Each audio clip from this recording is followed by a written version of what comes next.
Le Point Bourse vous est présenté par Bourse Direct.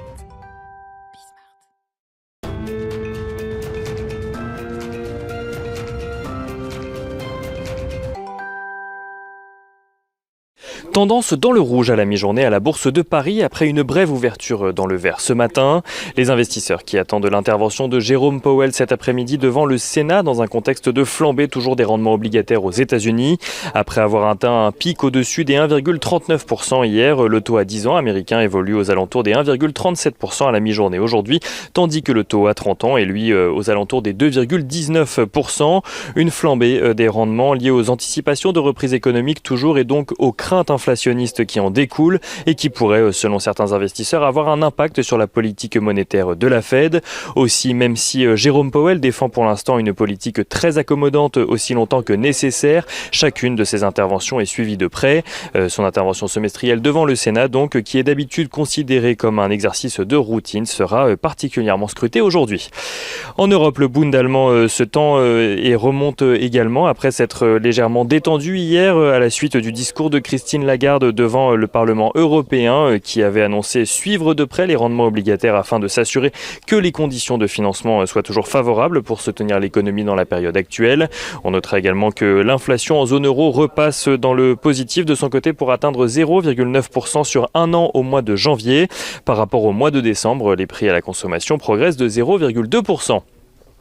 Du côté des commodities à présent, si l'or reste stable aux alentours des $1 800 à la mi-journée, le pétrole progresse de son côté. Le baril de Brent s'échange aux alentours des $65,5 tandis que le WTI grimpe à $62, toujours dans un contexte de vague de froid aux États-Unis et d'immobilisation d'une partie des raffineries. De manière plus générale, les matières premières ont le vent en poupe. Les métaux comme l'argent, le palladium, le zinc ou encore le nickel sont recherchés aujourd'hui. Et on regarde à présent ce qui se passe du côté des valeurs et on commence à international avec HSBC qui annonce un bénéfice net en recul de 35% à $3,9 milliards en 2020. Un recul en lien avec les baisses de taux d'intérêt mais aussi à cause d'une forte hausse des pertes sur crédit attendues qui passe de $6,1 milliards à $8,8 milliards à cause de la pandémie d'après la banque. HSBC qui annonce également se désengager de la banque de détail aux États-Unis pour se recentrer en Asie où la banque réalise 90% de ses bénéfices. Pour 2021, HSBC reste prudemment optimiste et constate un bon début d'année. Notons également en ce qui concerne HSBC que la vente de sa filiale française est toujours en cours. Le groupe n'a pour l'instant pas pris de décision et annonce poursuivre la revue stratégique de ses opérations de banque de détail dans l'Hexagone.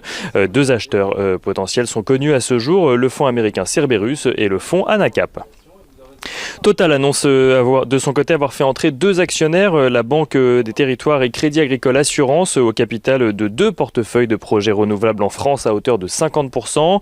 On notera également à Paris la progression des valeurs de l'aéronautique avec notamment Airbus en tête du CAC 40, mais aussi Safran ou Thales à la suite des nouveaux déboires de Boeing sur son modèle 777.